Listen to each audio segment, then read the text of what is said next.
Welcome to the HMAR Mobile Tech channel, and I'm going to do 3 tests on a scale of 1 to 10, 10 being the hardest, 1 being the easiest, of a parasitic drain test.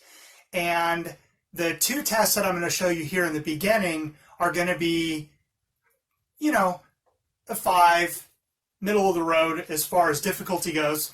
And then I'll show you the easiest and the third way that is the best way, quickest way to get your answer to know if you have a parasitic drain or not. So I've got everything set up here over to my right here on my home office bench, so that you could call this a bench test, but all this that I'm going to show you can apply to when you're actually with a vehicle that has a parasitic drain. So let's get started. Right at the beginning, before you do any testing, you want to make sure that your battery is fully charged. So I've got a fully charged battery here. And so the next step that I want to do is you can do a parasitic drain amperage measurement by running everything from the negative side through your meter, which is going to power whatever thing, light, whatever component in your car isn't turning off. So once we've established battery voltage, let's go to the scale, and we can start with the lowest scale, and this is for the manual type digital multimeter. So we'll start with the lowest scale because we know that we're testing something that doesn't use a lot of power. But if you're not sure, then just start with the lowest and go to the highest and the highest and the highest. Now this will stop at 10 amps. So if you exceed that, it'll just blow the fuse. So look at this carefully. It says 10 amps DC. So we take out the common, see common, this is our ground, and we'll stick this over here. Now, one thing that's really important that I want to mention is that if you're going to do a lot of these tests with the digital multimeter, especially looking for parasitic drain and running amperage through your meter, is you want to make sure that you fuse your test leads, okay? So this didn't go as planned, but okay, so you'll fuse your test lead, and you could do positive or negative, and I just did positive here. And that way, if you were to accidentally leave it like this and then go to, I'm not going to do it because it'll pop the fuse and I don't have another one, and if you were to go here, it would blow the fuse immediately. So make sure that you fuse your test lead, so if you're a forgetful person, that won't happen. So now I've got a 12-volt incandescent test light.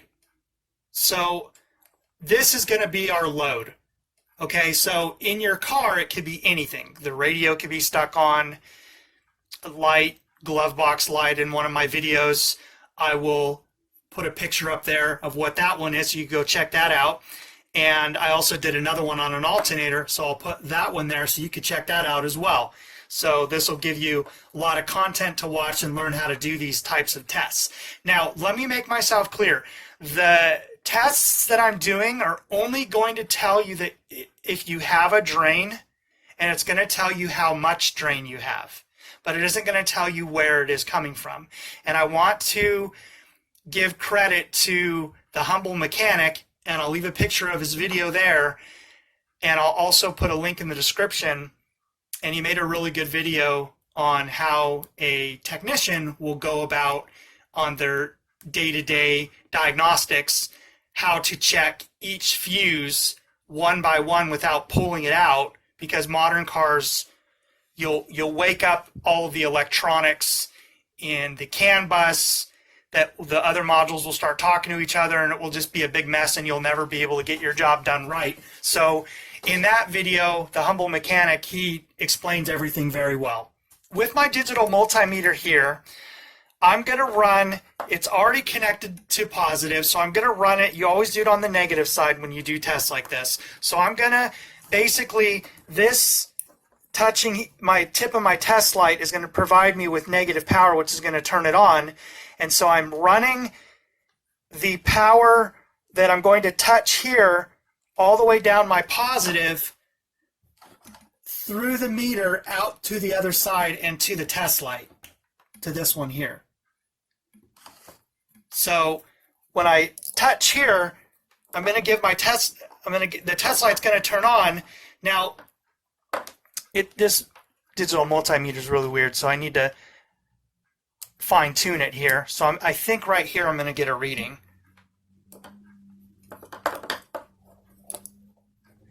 And there's your load. And so when you're using a manual type digital multimeter, just keep clicking until you can find a whole number reading like this. So this is a whole number reading. And then if you look at the scale, it says 200 M.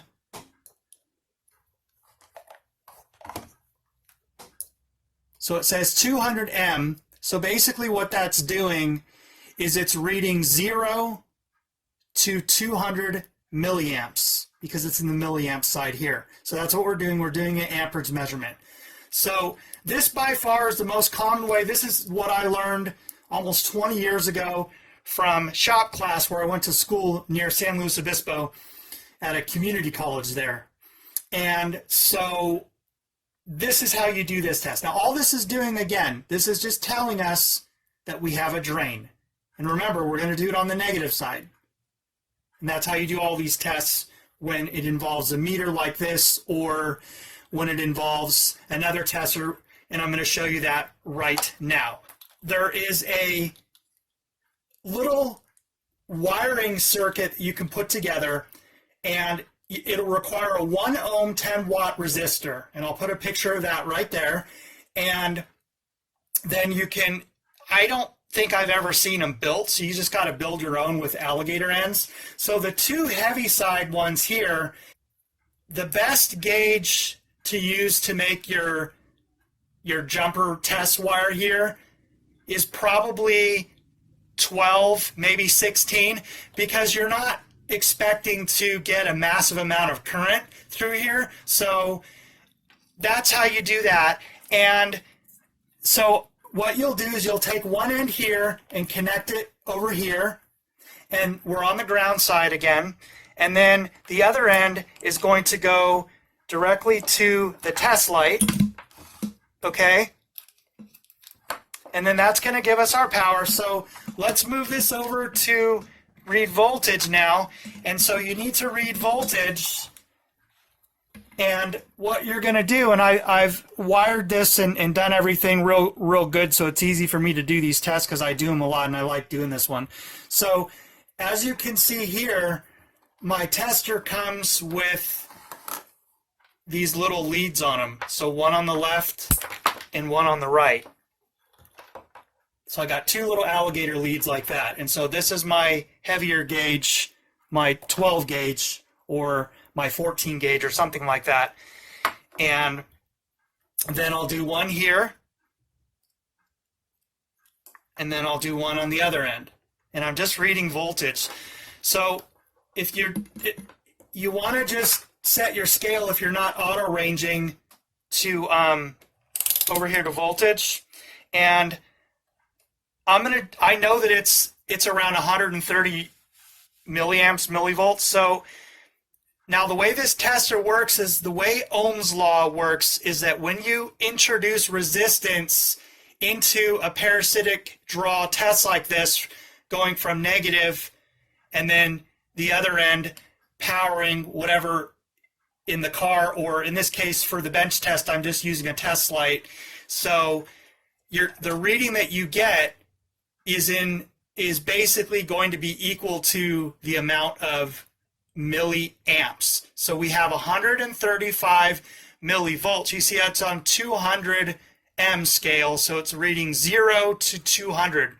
So we're reading 135. So it's 135 milliamp draw. Most cars that I've ever read anything about, Mitchell or ALLDATA, the typical draw is going to be around 50 to 85 milliamps or millivolts. On older cars, the drain would be much less, maybe less than 50 milliamps or 50 millivolts. So if you're going to use this little 1 ohm 10 watt resistor, tester here to do parasitic drain tests. This is a nice little tester. So this is, of the 3 tests that I'm doing today, this is the hardest one. Okay, so if you didn't find any trouble doing this test after this video, then you're probably not a beginner mechanic or technician. Now the next test that I want to do doesn't require a digital multimeter, so we can put this away and we'll move this out of the way, and then I'm going to show you this Unity UT210E, and this does 0 to 100 amps clamp meter. So what I want to do is I want to touch the test light over here, all right, and then I want to take my meter and I'm going to put it to, and if you're not sure, you could just keep going until you find your next whole number. I'm expecting to see about 130 milliamps. So that's going to be in this scale of 0 to 2 amps. So it's reading anything from 0 milliamps rather, to up to 2,000 milliamps, which milliamps, which is 2 amps. Okay, so 1,000 milliamps is 1 amp. So then what I'm going to do is I'm going to zero it out and make sure that on the top left it says DC. And then zero it out. And zero, just keep pressing 0 until you get really, really close to 0. You just want to make sure that the wire is directly in the middle, and you want to make sure that you clamp it around all of the wires. So if you had like 2 or 3 wires on the ground side or the positive side, then you'd want to make sure you clamp around all of them. Then you can do your test without disconnecting anything. And then you can just put this around it. And that's it. This is the last and the easiest test to do. So without anything else to say or talk about or show you in this video, you did a good job. Subscribe, like, and share, and watch some of my other videos. Thank you for watching. I'll see you next time.